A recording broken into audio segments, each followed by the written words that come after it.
All right, everybody. I am live again, and I'm here to talk about pretty much anything. So, whatever it is y'all want to talk about, I am down to talk about.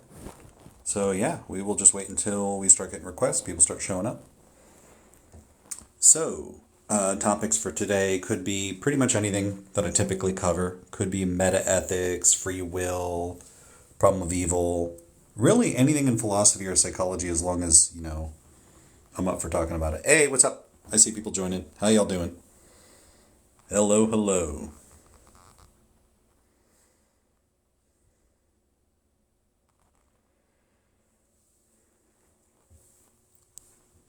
Hopefully, we have a decent conversation today.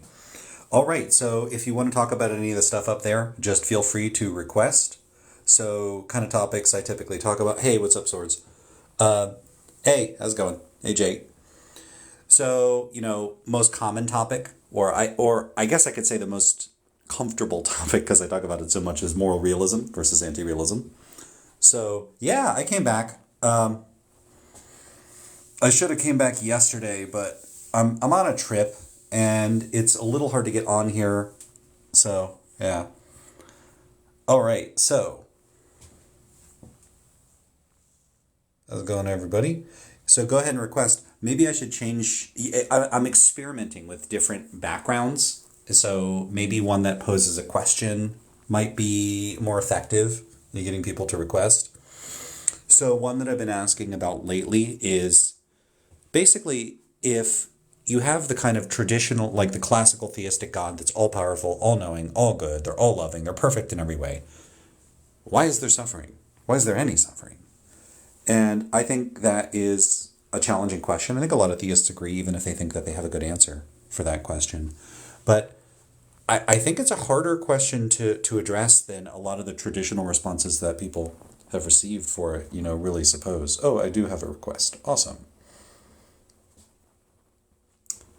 Welcome to come up. And I'm up that generally are sympathetic to my views on this sort of thing. Hey, I how's it going? am. I'm sympathetic. So drop me if you get Hey, I another. am not hearing you. Let me check my audio. Oh, you're not hearing me? Oh, my audio is very low. Say something.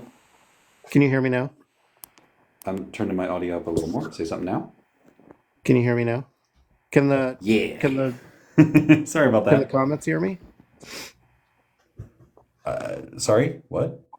Oh, I was wondering if the comments can hear me because it could be my Oh, I'm sure phone. you're fine. No, it was just that my audio was very low. I didn't realize how low it was. Oh, You're gotcha. good. You're good. Okay. What's up? Cool, cool. How you doing, man? Doing all right. I wasn't sure. You ended abruptly the other day, and I was like, oh, I hope he didn't get too frustrated with the app because you're gonna get a lot Oh of yeah. people I like that. mean, I was not, I was in an okay mood, but I wasn't in an okay mood for dealing with like presuppositionalists and people that are going to try to dictate the terms of the conversation. Yeah, And it was a frustrating case where it's like, okay, do I want to engage with somebody that, has the little script that they run and they always try to force you to play by their script? And it just came down to, yeah, what I probably should have done is said, look, we're not going to have the conversation you want to have. We're going to have the conversation I want to have, and then just try to shift gears. And I'm really reluctant to get aggressive with people, yell at people. I don't like when you have to do that to manage a conversation. And yeah. I just had this. I'm just like, oh, okay. Do I just unload on this person and just have it turn into a shit show, or do I just leave? And That's I fair went for enough. the latter. I just didn't want to have that conversation. Yeah. I do have a question for you, but Yeah, if yeah. you get another guest request, you can feel free to drop me. It's a, so this came to me. I mean, I feel like I understand objectivity versus subjectivity, especially when it comes to morality. But I was thinking about how we came about with the meter, how we derived the meter, and at The meter? first, yeah, the measuring the Oh, meter, like measurement. Okay, yeah, yeah, yeah. right, right, and um, so we first developed the meter from, I believe, the prime meridian, the length of the prime meridian, and then we pared it down into sections, and we derived the meter from that. And now Mhm. I believe it's derived from the speed of light, how far it goes over a certain distance, and then they pare it down and they get the measurement from that. So these two things, this is where my confusion's coming in. I think I understand it because there's no like cosmic measurement that says this is what a meter is, or this is how you have to measure, ceiling fans or square footage or whatever. Mm-hmm. But at the same time, this is a very objective standard, but in the sense that anybody who uses a meter, it's going to be like, if they've calibrated it correctly, it's all going to be the same regardless of anybody's stances, right? Mm-hmm. And so this kind of got me thinking about morality. Like, what if, first of all, like the first question, does that make it, is it still subjective at that point? And then the second thing is, if humanity came up with some similar standard, I don't know how they would, but let's just say we came up with some similar standard to measure moral action or actions, and whether or not they're moral or immoral. Similarly, would they be in the same category? So if you say they're still subjective to my first question, then of course they're still going to be subjective. But if that makes it objective, it would us coming up with this measurement that is some objective thing that we could all agree on, and we could measure, precisely actions, whether or not they're moral or immoral. Do you understand? Is the question kind of clear? Absolutely, yeah. Okay. So basically what's going on here is you have a kind of constructivist procedure. Someone can say, hey, if we decide or we stipulate or we operationalize some categorization scheme or units of measurement or whatever it is, if we intersubjectively agree to employ this standard, we'll have a shared standard that, in a certain sense, outsources its characteristics to the world. And that's why, two people on opposite sides of the planet can measure something in terms of centimeters, and if they're using like really precise instruments, they will approximate getting the exact same distance. It's Hmm. not like it's not arbitrary and it's not random. It Right. really is objective in a in at least one respect, a very robust sense. It's telling us something about what the world is like, independent of our attitudes. It's not like if you prefer a centimeter to be the length of 3 football fields, then it's going to be the length of 3 football fields. There is a standard. Right. So there is a sense in which that's objective, and there is a type or approach to morality that is quite similar to this, and this would be constructivist approaches. And a constructivist approach basically proposes a procedure, and by employing the procedure, you determine what the moral facts are. And there's a certain sense in which once you opt to do that, what the moral facts are is no longer made true by your attitudes or preferences. I mean, unless the constructivist procedure bakes into it that the output is constituted partially or wholly by your attitudes or preferences. So, you might say, okay, well, here's a constructivist procedure that you come up with. You have everybody vote, and so there, it's in one respect, it's if everybody votes based on their preferences, then there's a certain sense in which people's preferences determine what the truth is. But what if you Hmm. employ some other constructivist procedure, like you're going to flip a coin, or you're going to ask a big machine like an AI what the rules are, and then you're going to follow whatever that says. Hmm. If you do that, or let's say you all agree that you're going to base it off of whatever the output of like some game theoretic machine would tell you is the optimal strategy, and then it's not conscious, it doesn't have preferences.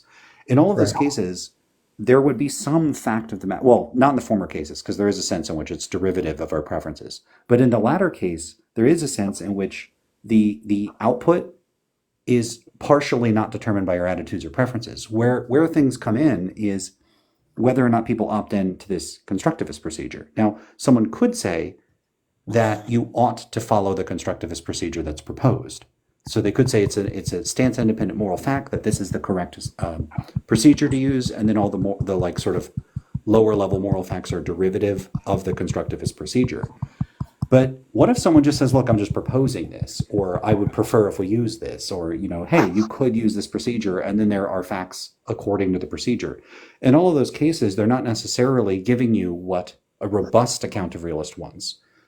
So robust accounts of realism it's not like, hey, contingent on you caring about the moral facts, there are facts about what you ought to do, or contingent on these set of considerations, there are facts about what you ought to do. It's no, you ought to do these. It doesn't matter what. There's no procedure to employ. There are the facts there, and you ought to follow them.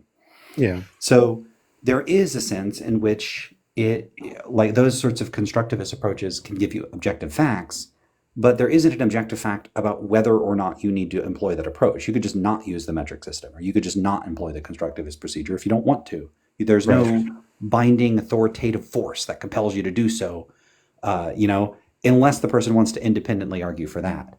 And so those constructivist accounts often exist in a sort of murky area. They're one of the toughest metaethical accounts to categorize, because there is a sense in which they have a type of stance independence or potential stance independence built into them, and there's a sense in which they ultimately, sort of fundamentally, don't. And so I would tend, in most cases, to classify these. I mean, there's still going to be a fact of the matter. Like, ultimately, fundamentally, do they maintain that there are facts about what you should or shouldn't do, or what's good or bad, that are true independent of your goal standards or values?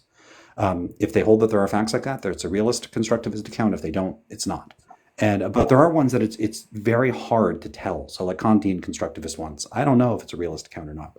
But then there's others like a Humean constructivist account, which could hold, hey, that you actually could be mistaken about what would be morally good or bad for you to do, because you could fail to recognize what is consistent with your own goals or desires. And so you could actually be mistaken, and you could correct yourself. So you could be morally incorrect, even though all the moral facts are dependent on your desires. So in that case, you have a type of more straightforwardly anti-realist constructivism. Got it. Perfect. All right. Well, I appreciate it. Yeah, was so thinking- there I was are thinking those about it earlier, constructivist accounts out there. What's that? Huh? Say that again. I'm sorry. Yeah, so these constructivist accounts are out there, and like when you compare it to measurement, that's what it immediately brought to mind, because measurement is really similar in a certain sort of way. One thing to point out about the measurements is that there's something a little funny about them, which is that two different measuring systems could be like sort of translated into one another. Like in principle, you can convert centimeters into inches. And what that Right. shows is that there is a sense in which they're both capturing the same sort of thing that's true independent of us. But then the sort of units and the terminology that you use for that categorization, that ultimately is constructed. Another thing to note about that, like the metric system, is there's a certain sense in which it's not really discovered, it's constructed, because Right. there is a sense in which one could, in principle, opt to measure according to any particular like units or categories if one wants to. You can opt to base your units off of some sort of like natural facts, like the speed of light. And the interesting thing there is that we could encounter extraterrestrial civilizations that would use the same system of measurement Yeah. for similar reasons, but it's still a matter of like opting in or choosing to employ that procedure. So there's like funny qualities about them where they sort of, it's almost like a Necker cube. It's like they have, like, you squint one way and it kind of looks objective, and you squint another way and it's like clearly arbitrary and completely just a matter of what a culture decides to do. Right. Yeah. That's what gets me about math too. Like, I mean, I used to call myself a math anti-realist in a sense, but man, I'm really rethinking it, because it's kind of, I don't want to say spooky is probably not the right word, but like the way that it constructs itself in a way, and then how you can use math to construct other mathematical constructs. And like these same constructs, if there's an advanced civilization out there, they're probably going to be using the same constructs, possibly. Yeah, I think that's right. And there's something that's, math is just really weird. I don't know what to think about math. Like, if there's anything I would end up being some kind of metaphysical realist about, it might be math before anything else. Yeah. Yeah, I agree. It seems somehow more fundamental even than like physical objects, to me at least. And so, Right. I do have a friend that's a kind of like neo-Pythagorean, and there's something about that I find ultimately a little more compelling than the kind of messy metaphysics of things existing at all these like sort of layers and levels of organization that somehow seems to me less appealing. I really, I think was it Don Loeb? Somebody said that some philosophers they have kind of a disposition or a kind of temperament, and some of them have a temperament or a disposition where they favor desert landscapes, and that's very much my approach to things. Like basically, I want everything to be as sparse as possible and as simple as possible. William James talks about that in his lectures on pragmatism. He talks about like the sort of general temperamental mindset of like more rationalist, more empiricist philosophers. I do think I recently saw a study that looked at whether personality traits predict philosophical positions, and I think they mostly came up with nothing. Like they just didn't find a strong association between like personality and philosophical views, which I thought was kind of disappointing. And I still feel like there's something there, but who knows? Yeah, I would have thought so too. I would have thought maybe there's a preponderant, like a type C or whatever. However, I don't even know if that's like a standard. I've heard type A, B, C, and D, but I call myself a type C. But I don't know if it's almost like horoscopes sometimes dealing with these personality types. Well, some of them have better predictive accuracy than horoscopes, because horoscopes have basically zero. Right. But Right. you have like Big Five and stuff. I don't even remember what measures or scales they used. It might be that they just took like the Phil Paper survey questions, and they took like a standard like Big Five personality survey and threw it at people, and they just didn't find anything there. And it might be that a more targeted, like if you really have a better, like a more narrow and specific hypothesis about rationalist versus more empiricist minded philosophers, you might be able to find something there. But I don't know exactly how you would go about doing that. Right. Yeah. All right. Well, I appreciate it very much. Yeah. Hopefully you have another guest waiting. They can come up and. I don't have one right now, but I mean, if you want to step down, that's fine. What do you want to do? Oh, there's Greg. Invite Greg up. But Greg? yep. Be careful. Just All enjoy right. the Well, back and forth. But we'll thank see you, if Lance. somebody I else wants to really come up. appreciate it. Good talking to you. Yeah, absolutely. All right, everybody. Okay, so do feel free to request if you want to talk about some of these topics. Main thing that I tend to talk about is whether or not moral realism is true. So if you're a first time listener, viewer, whatever, I don't have the camera on today. I'm traveling. I'm not in a good position to show my face. So you're going to have to deal with that. All right. So moral realism is the view that there are stance independent moral facts. There are moral facts that are true, independent of anybody's goals, standards, or values. So, like you shouldn't do X, and that's just true. Or it's not made true by your culture or your personal preferences or anything like that. It's true independent of any of that. Now, what is it made true by? Well, it depends on the theory in question. Sometimes you get these metaphysically very heavy duty positions that say that there's like the moral facts exist in a certain sort, or they have some sort of ontological status. They don't have to do that. Some are more deflationary. It's a matter of the concepts themselves. So really what I take issue with is I take different issues with different moral realist theories, but the big division is naturalism versus non-naturalism. And what I tend to propose is what I call the anti-realist trilemma. And I think that this trilemma really generalizes to so many issues in philosophy. And so the trilemma basically holds that all versions of moral realism are trivial, false, or unintelligible. So the trivial accounts, triviality, I don't use that term with a sort of rigid set definition. There are often somewhat different senses in which things can be trivial. There's a sort of brute subjective sense, which is if you present an account and I'm just like, okay, and I don't care, that's trivial, but that's not going to be very satisfying for most other people. The sort of main sense of triviality I have in mind emerges when an account more or less simply says, hey, there are moral facts, and moral facts are a thing that you already think that there are, even as an anti-realist. So if I'm an anti-realist and your account of moral realism doesn't change my view of what is true or what exists, it simply functionally just relabels certain kinds of facts as moral facts. I find that to be trivial because I haven't really changed my views. Like if someone came along and they're like, look, I propose that there's a super category that includes apples and pears, and they call them parples. And there are parples. And so parples are all objects that are apples or pears. And then, is there anything, did you discover anything new about what the world is like? No, you didn't discover anything new. The world is exactly as it was before. It's just that now you have apples, pears, and then the category parables, which includes both apples and pears. Not a very interesting proposal. And so, if a naturalist comes along and all they're really saying is that, hey, moral facts are facts about what promotes cooperation. Or, hey, moral facts are facts about what increases well-being. Well, I already think there are facts about what promotes cooperation or increases well-being. So you have to be telling me something more than that. And they usually attempt to tell you something more than that. But often one of the things that they give up on is the idea of authority, that the moral facts have some sort of normative force or practical authority to compel you to act on penalty of something, being immoral, being irrational, being both immoral and irrational, something. If you don't do them, it justifies blame or condemnation. There's supposed to be some sort of consequences.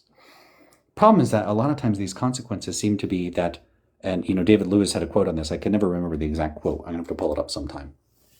But if all it amounts to is that certain dispositions and of human beings to utter certain sentences given your actions, like, hey, if you do this, technically your action is immoral. Well, what does that mean? Well, it means that according to the correct semantic analysis of the way English speakers use moral discourse, your action is inconsistent with those standards. Okay, yeah, so you don't meet some linguistics criteria.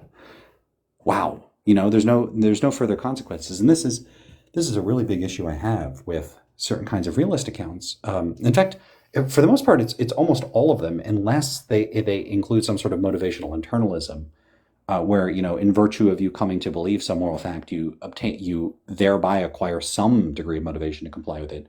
For the most part, what if you just don't want to comply with the moral facts? Okay, so someone could say you're irrational, but this invokes a notion of rationality that is itself not very interesting to me. So I am fine with the notion of instrumental rationality. So given some goal, there are better and worse ways of achieving that goal. And so if someone wants to get out of the desert, they're lost in the desert, there might be better things. Oh, if you see water in the distance, you should move towards the water. If you see civilization in the distance, you should move towards civilization. And so there would be better and worse things to do. Maybe travel at night and sleep in the day. So there would be things you could do that would optimize your chances of survival and achieving your goals, and things that wouldn't. And a rational person is one that employs those procedures or practices that optimize for goal success. I'm totally fine with that kind of rationality. But they often invoke a notion of rationality that, in addition to these stance-independent moral facts, having some kind of binding authority over you, independent of your goals and standards, well, if you violate them, you're irrational with respect to a standard of rationality that has nothing to do with your goals or standards. And so, okay, if that's the case, then you would be irrational for failing to comply with these norms. But what does that amount to? Again, it amounts to you get stuck with a label from a philosopher. Ooh, that's not very scary. Why am I going to care about that? And this notion of rationality that's not connected to your goals or values is really weird, because let's just say, there might be a lot of cases where this sort of rational, let's call it objective rationality versus instrumental rationality. So in all those cases where objective rationality and instrumental rationality happen to align, we could ignore objective rationality as motivationally superfluous. You would have done the thing anyway. So if objective and instrumental rationality say, hey, if you're in the desert, try to find some water, then you don't need the objectively rational fact for it to be instrumentally rational and you to go, okay, well, this is what I want, so this is what I'm going to do. I'm going to look for water. But what about the cases where they don't align? So let's say the objectively rational thing to do, let's say the instrumentally rational thing to do pretty much by definition is to work so as to achieve your goals. And so there's a particular case where what the instrumentally rational thing to do is, and it will result in you achieving exactly what you want. You get exactly what you want. And then in the other case, they're misaligned. They're no longer aligned with one another. And so the objectively rational thing to do results in you failing to achieve your goals, and you actually end up not getting what you want, and things go badly for you from your own point of view. Why would you do that? Why would you choose the second one? So in other words, whenever they come apart, In what circumstance would you ever opt for the latter? Now, there might be a sense in which you want to be objectively rational. And in that case, then you might say, okay, well, then they happen to align in all cases, because in any case in which I want to be instrumentally rational, in any case in which I would be obligated to comply with an objective norm about what's rational, I would want to do that. And so then I would want to do that. But what if you don't? And this is something that I've sometimes asked realists, and I've gotten a variety of responses to it. But what if we had some sort of machine, like from Hitchhiker's Guide to the Galaxy, and you could ask it, hey, what are the objective moral facts? Like, first you ask it, is moral realism true? And it's like, yes. And you say, okay, what are the objective moral facts? And then it just spits out like a list of completely ridiculous things. So like, what if it spits out something like scream at tables all day, never wear purple, only sing, never speak? What if it's like convert all matter in the universe into bananas? Would you go, oh, well, I guess since that's objectively the right thing to do, then I guess I got to go do it? Probably not. Presumably, there would need to be, for you to be convinced of these things. Now, like, there might be a big gap between why those are the moral facts and whatever process or mode of inquiry would lead you to come to recognize those to be the moral facts. And so a realist might say, look, that's so disconnected to what's even remotely plausible if realism were true, that of course, we're not going to feel the pull of the motivation to convert matter in the universe into bananas. If not only is realism true, but realism is the result of a acceptable method of rational inquiry, then in principle, there would be some approach, some system of thought, some sort of chain of inference that in principle is what would have led you to recognizing the fact on your own if you didn't just have a machine to tell you for you.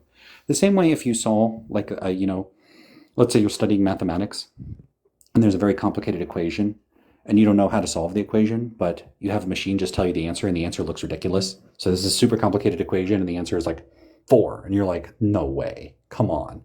You know it's the answer, but you don't know how it's the answer. But then, okay, so you spend a year or two, the incredible amount of work it would take to work through this whole complicated equation. Presumably, through the course of that, if the answer really is 4, you would eventually come to recognize why the answer has got to be 4, and then it would make sense to you. And so a realist could say, I would have to go through a chain of inference that would make it clear why I ought to convert all matter in the universe into bananas. And it would make sense at that point. And maybe so. So I might be sort of playing fast and loose with human intuition when I give these sorts of examples. But I'm really skeptical that there is a chain of inference like that in the first place. And I do think it puts a little pressure on the realist because in a lot of cases, it doesn't look like there's a chain of inference or a complicated line of thought for how a realist comes to, recognize or perceive or intuit that kicking puppies is objectively wrong. Like, they often will just purport to see or recognize these facts just sort of immediately or directly. It's not, it's almost not, it's just not inferential in the first place. And so I don't know what that process or procedure would look like. And I think that there is some tension for some of them.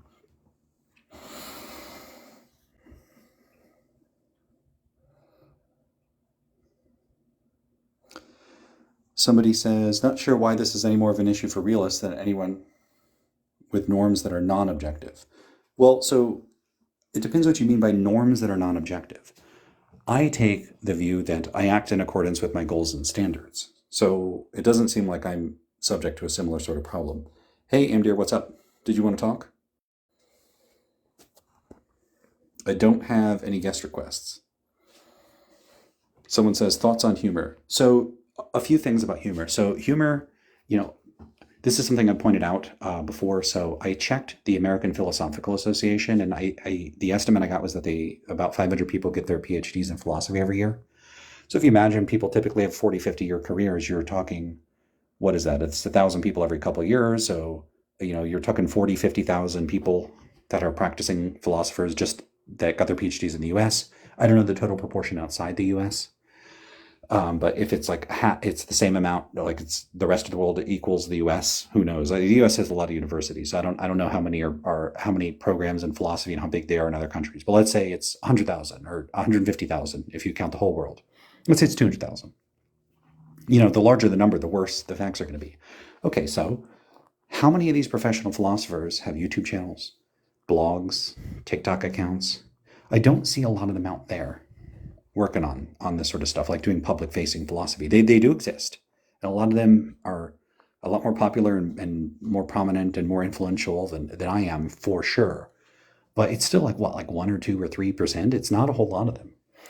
And I don't think that that's I think it's an unfortunate feature of the way academic institutions are set up that this has happened to be the case. So I'm not like saying this that they're blameworthy and they should all be doing public philosophy. Instead, I think it's unfortunate that they're not in a position where they do. This is something I asked somebody the other day. If you could get tenure or a full-time teaching position in philosophy, if you had 10,000 subscribers on YouTube or 50,000 followers on TikTok, overnight, philosophers will all be on TikTok and YouTube, starting channels and doing this kind of thing I'm doing now.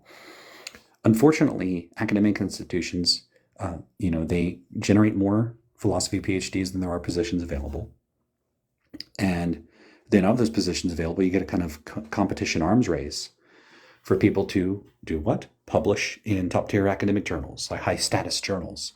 And so a lot of people, that's the focus. The focus is on publishing journal articles. And I think that can really constrain the people's writing style, because I think it homogenizes the style of writing that we're expected to produce. There's less emphasis on books. There's less emphasis on blogs. There's less emphasis on videos. There's less emphasis on discussion. There's less emphasis on getting world experience.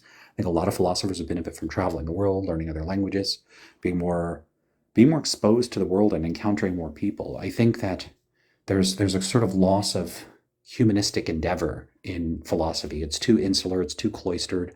People seclude themselves and they don't have experiences. And I think I think the same is true of psychology. And I think it's really, really, really unfortunate.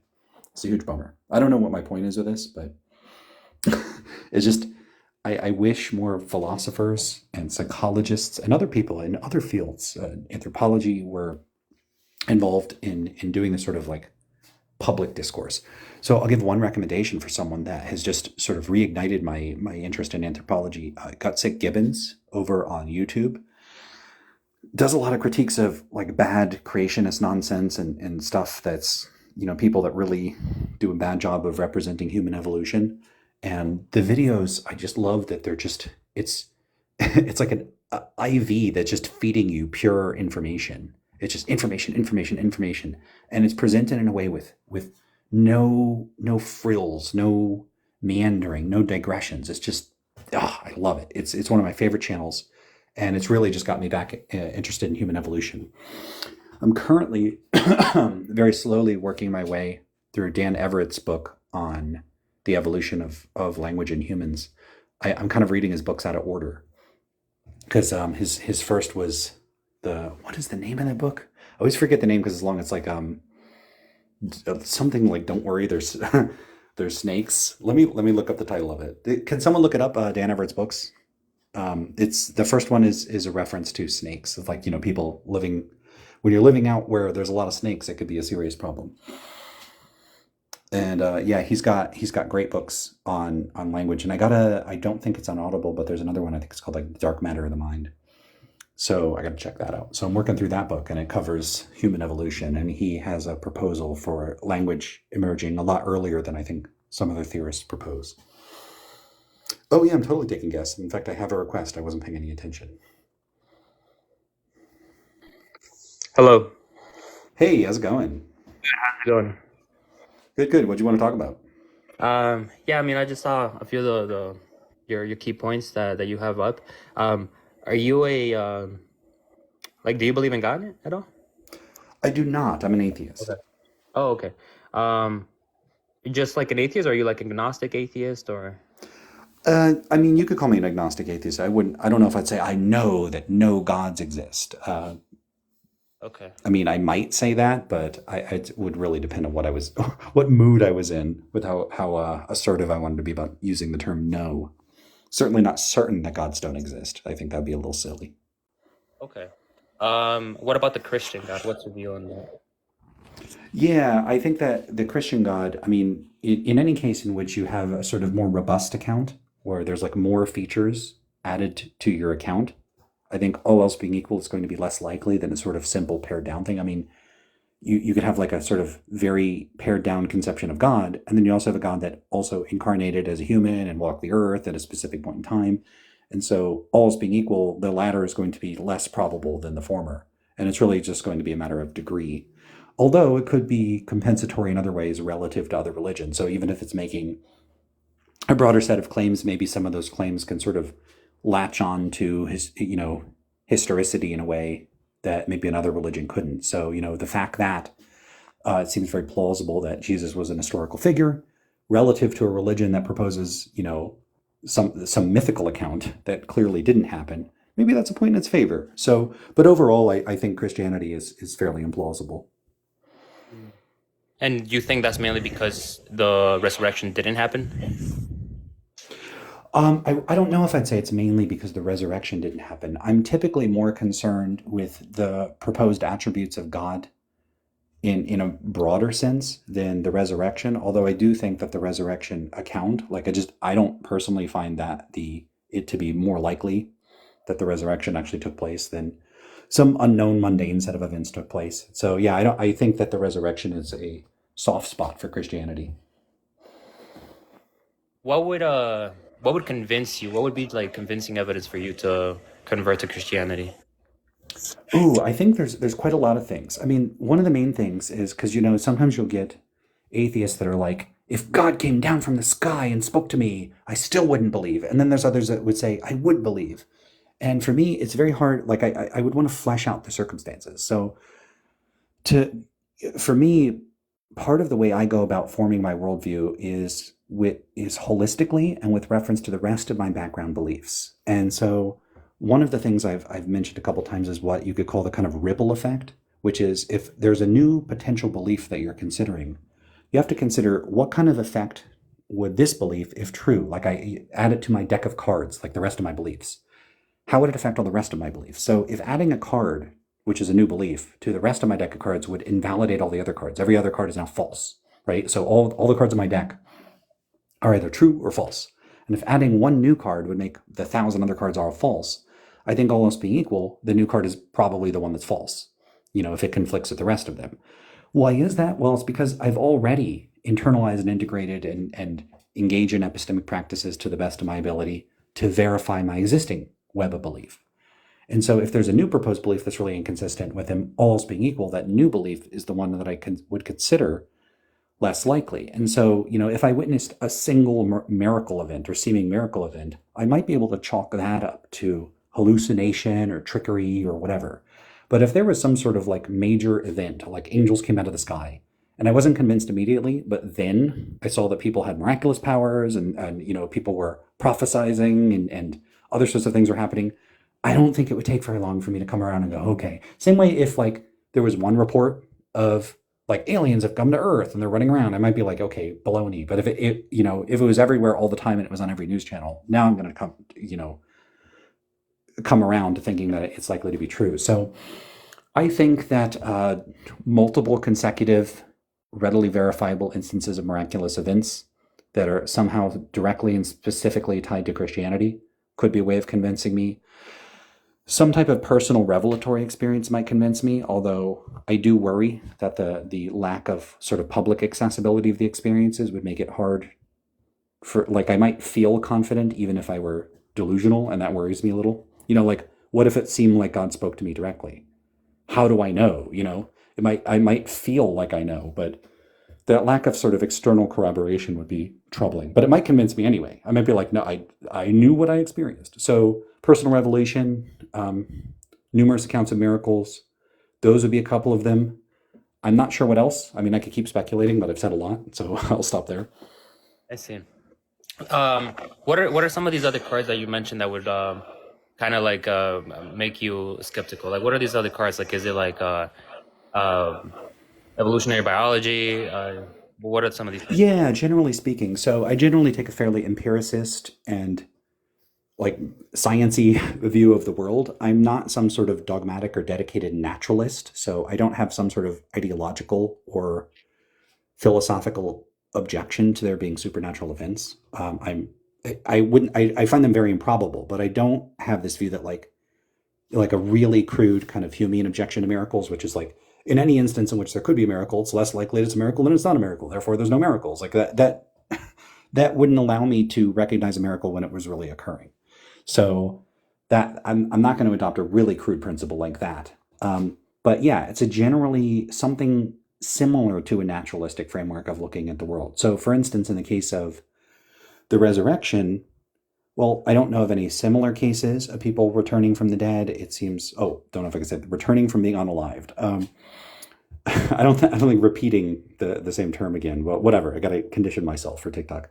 So basically, everything that I'm familiar with as far as biology goes and science goes and the way organisms work, they can't revive 3 days later. So something like that. And then there would be other background considerations as well. I see.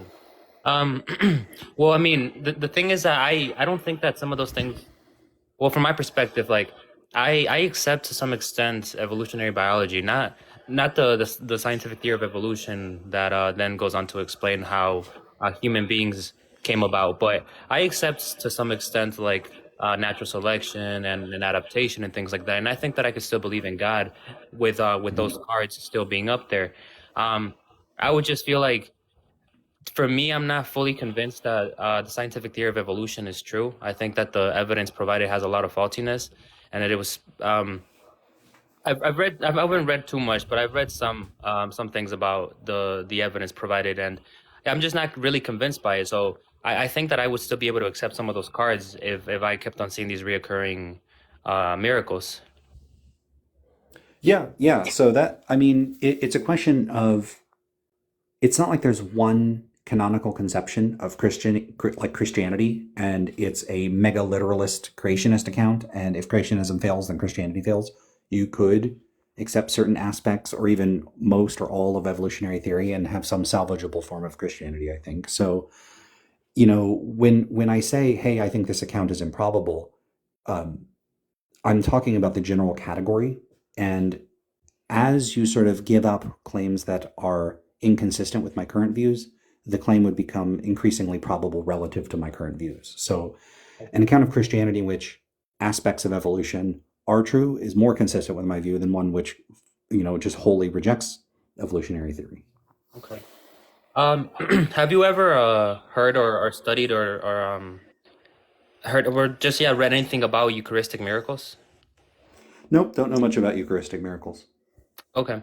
Well, they're just. I would just recommend that you just look up Eucharistic miracles, especially the ones in the Catholic Church, and just read about them, and hopefully, just I don't know. I guess just approach it with an open mind and see what you think about it. Sure. Do you want to talk about them a little bit? I mean, so I'm sure the listeners would like to know what they are, because I really don't know what specifically a Eucharist miracle is. Yeah. So pretty much, the Eucharist within the Roman Catholic Church is the consecrated host. So like the bread. Within Catholicism, there is the belief. The philosophical term is called transubstantiation, which is pretty much that the bread or turns into the actual body, blood, soul, and divinity of Christ. Um, I think within Aristotle, he labels something like accidents. So the substance changes into Christ, while the accidents remain the same. So it still tastes like bread and all that thing. Um, and there's been some Eucharistic recorded miracles in which the host actually began to shed blood, and tissue was coming from it.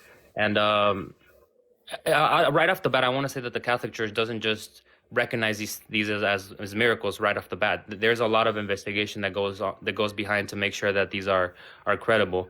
So these are through years they're studied, and I believe the one in Argentina, there was a Eucharistic miracle in Argentina a couple years back, and that one was studied by a scientist who was an atheist, and he concluded that the substances was real hard tissue, was real blood, AB type blood.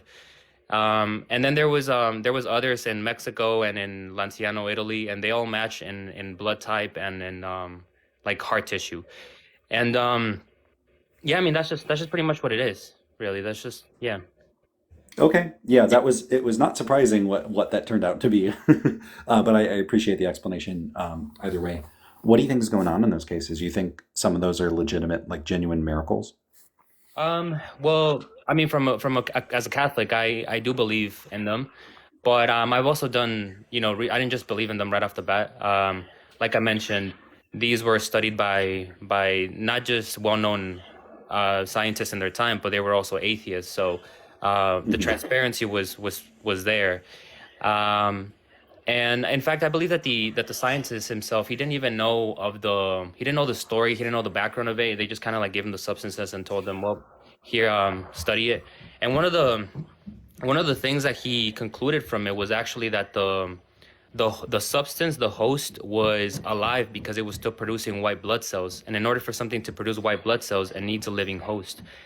And so it's to him it was remarkable how the blood in itself was still producing white blood cells without a living organism. And in order for that to be happening again, it needed a living organism. And that was one of the remarkable things about it. But other pieces of evidence that kind of tie in with it is that, again, with all three Eucharistic miracles, the blood type is all the same. It's all AB type, which is well, it's not extremely, but it's a rare blood type. Um, the conclusions were that they all trace back to a Middle Eastern man who seemed to have suffered around the heart, seemed to have had some extreme pain around the heart, and they were all heart tissue as well. So again, it's just for me the evidence is convincing enough that I believe in them, but I understand that to other people is could be not as much.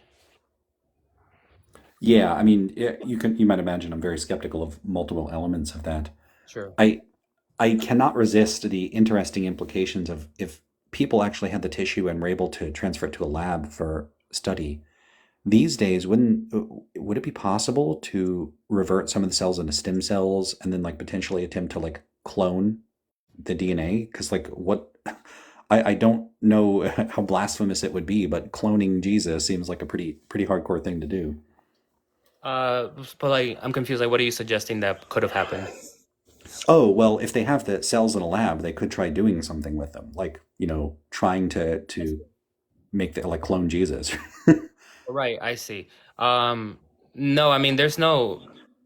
I guess I haven't read anything about that, but well, I did mention that I could give you the name of the scientist who studied them, but he had no affiliation with religion at all. The Catholic Oh, Church. no, I get that. And, I did see a couple people in the comments. So, all else being equal, if the research was being done by a dedicated Catholic priest who was like also a biologist or something, I think we would be a lot more skeptical than if it's like an atheist that's like, I'm very skeptical. So there's this idea in academic research that let's say I run a study and I get a result and other scientists find it very unlikely.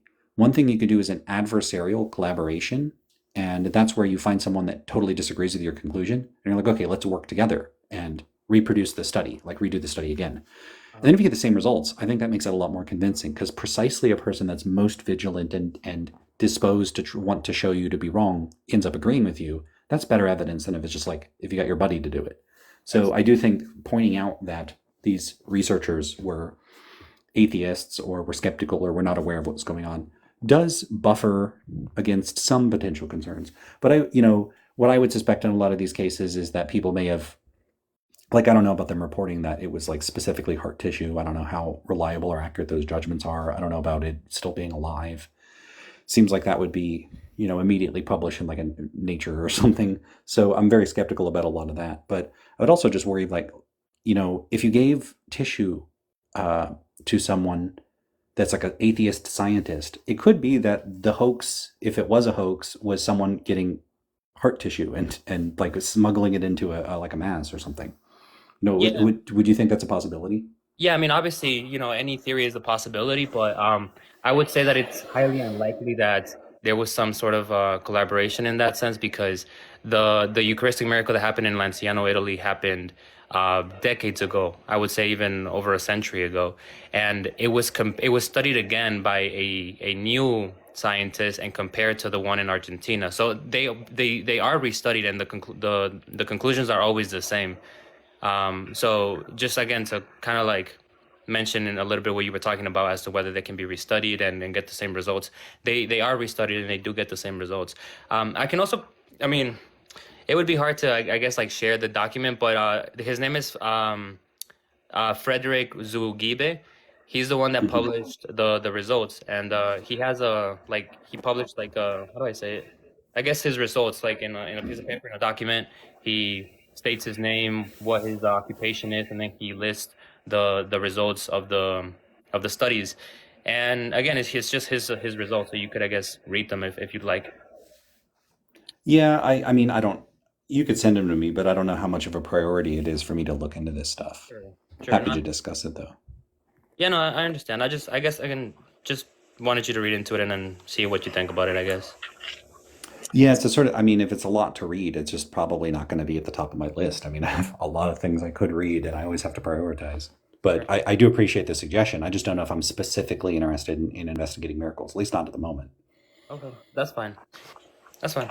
Um, Yeah, but certainly if you want to like, because I think you mentioned the name of the person. If anybody here wants to go research that, and you want to talk about it sometime, if you go and research it, that'd be pretty cool. Someone outsource my work and research. yeah, Yeah, one thing I will mention about scientists investigating claims. In any case where there's a possibility that something has been faked or hoaxed or something like that, I'm often skeptical specifically of the ability of scientists to recognize that because I don't know that they have the sort of domain expertise to be vigilant for scams or hoaxes or fakery or forgeries or that sort of thing. Often that requires a distinctive type of skill set that isn't something that like a microbiologist would necessarily be skilled at. Like a microbiologist might be good at figuring out, some sort of what's going on with some cell or something like that. But they might not have the acumen to recognize, here's a plausible sort of detective narrative for what could have gone on here, and then figure it out. So there are people, and I'm not saying that they're always right, and they may go overboard in being excessively skeptical of everything in some cases. But you have people like James Randi and other sorts of people that, James Randi was a magician and could figure out hoaxes that convinced scientists. Hmm. And someone that is good at trickery and illusions and can put themselves in the mindset of how to dupe people can recognize how a trick might be performed in a way that a scientist might not. And Randy didn't just propose hypotheses; he actually caught people in hoaxes quite often. So you had those people that were claiming that they were magnetic and they were sticking objects to their body, and he like put talcum powder on them and showed that they were actually just putting an adhesive on their skin. And he showed how other people were able to perform various tricks. So there are people that can investigate these sorts of things that might be better suited to figuring out what's going wrong with them. Sure. Yeah. Well, thank you for your take on it. I see that you listed philosophy as one of your points. Uh, Yep. have you ever read Aristotle or Plato? Yeah. I've read Okay. Aristotle and Plato. I mean, I haven't read everything by both of them, but I do have a bit of an educational background in philosophy. I have a bachelor's and a master's in philosophy. Oh, okay, nice. What do you think about I guess what's Aristotle's take on the unmoved mover? I don't know much about that. I mean, one of the things I could tell you is like when you read a lot of work in philosophy, my interest shifted very quickly towards empirical, interdisciplinary, more contemporary approaches. And while there might be a little bit I could say about like the Republic or Euthyphro or particular Platonic dialogues and maybe a little bit about virtue ethics, I am very far from anything like a scholar of Aristotle and Plato. My interests were never really in ancient philosophy. And so some of these things are things that I may have read 20 years ago and may have had a thought at the time, but it's not something I've revisited in so long. So it would be the kind of thing that maybe you would have to refresh me or explain it. But I don't know if I would have anything interesting to say about that. Oh, okay. Well, that's fine. It's just I guess Aristotle's take on, because I believe that he didn't reject the idea of the existence of a God. Uh, Hmm. he just didn't, I guess, really decide with a particular religion at that time.